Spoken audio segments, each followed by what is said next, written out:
This is the Big O Show. This is the Big O Show. So I read Dave Hyde's article, last night, and he's never really been a Tua guy. Okay, let's just call it like we see it here. And so he's been kind of a Herbert guy the entire time, right? Which, again, that's fine. Physically, there's no argument there. Herbert is way better physically. Is he better record-wise? No. And so, I read his article, terrific article. He does an excellent job. As always, Dave is a stud, bro. Now, do I agree with him on this? No. I think he's completely out of his mind. And by the way, I got to also start saying to a lot of the people in the media and fans, you guys can't have it both ways. Dave Hyde, every other columnist, every other beat person ever, any fan out there, any person on TV, the couple guys that are left on radio. You can't have it both ways and say the Dolphins need a QB, and then Dave comes back to me and says winning is not a QB stat. That's the most asinine thing in the world. How's Belichick doing without Tom Brady? Oh, thank you. Appreciate that. He's accomplishing a lot without a quarterback, right? Oh, God, so much. 17 years with Marino. You did a lot of winning. You went to a whole bunch of playoffs. You even went to the Super Bowl. How's the 20 years without Marino? Oh, okay. Okay. All right. You would be 8-4. I mean, only my man Poupart thinks you would be 8-4 right now with Teddy Bridgewater. But outside of Poupart, okay, who obviously is sending smoke signals with the Indians, outside of Poupart that thinks that Teddy Bridgewater is at the same level or do the same thing as Tua, outside of Poupart, okay? I love Poupart, but I will always disagree with him on that statement. Teddy Bridgewater's never even close to what Tua's doing now. But anyway, anybody really believe that they would be 8-4 with Teddy or Skyler? Or John Beck or Ryan Tannehill or Ray Lucas or whatever. No, they wouldn't. They wouldn't be 8-4. Winning is a QB stat.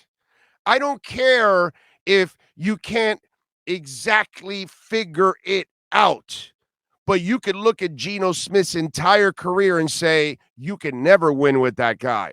Wait a minute. Geno Smith 2022. Wow, the light went on. He figured it out. He knows how to play some decent quarterback. And wouldn't you know it? The Seattle Seahawks are in a playoff position right now.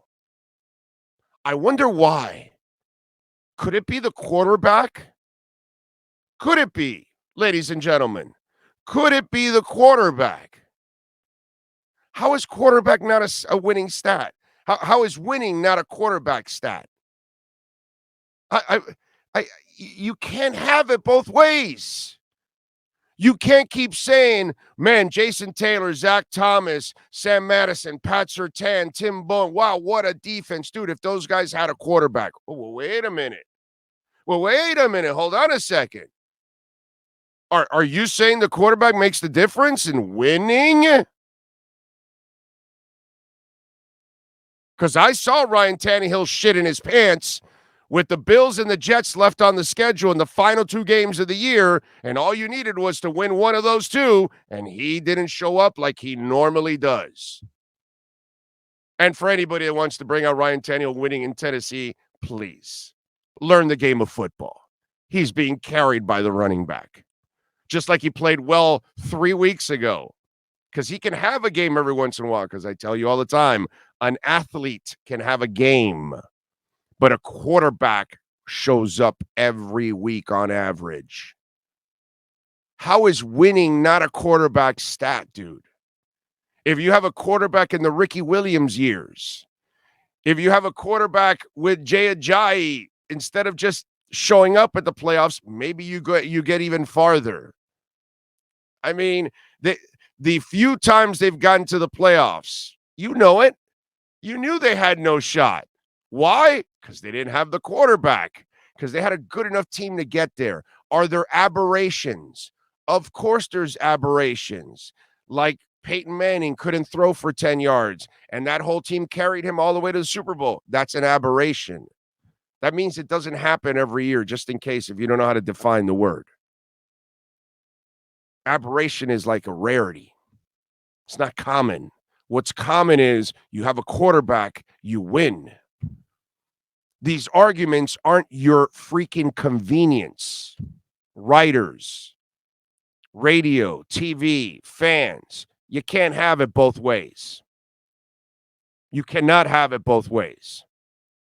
You can't say we need a quarterback to get into the playoffs and win, and then you can't say winning is not going with a quarterback. That's not a stat for quarterbacks.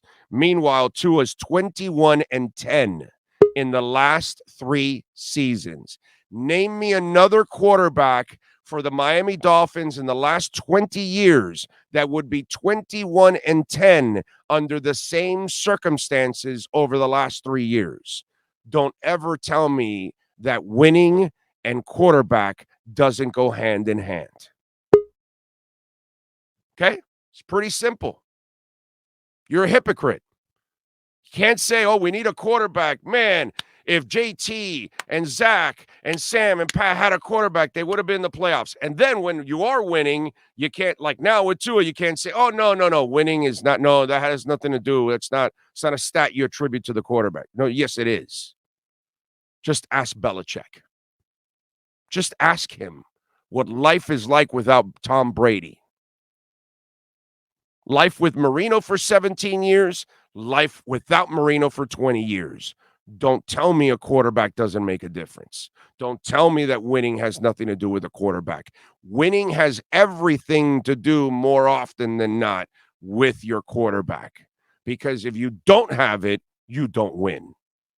Okay? The aberration is there. Once in a while, you'll have the broken down Peyton Manning. You'll have the Trent Dilfers. It'll happen every once in a blue moon. And you'll have a generational defense or whatever. But if you're waiting for that, you're better off waiting in Florida to get hit by lightning twice. So how can winning not be a stat for a quarterback? It's crazy. You can't use it for one argument and then dump it for the other. It's not that convenience doesn't work out here.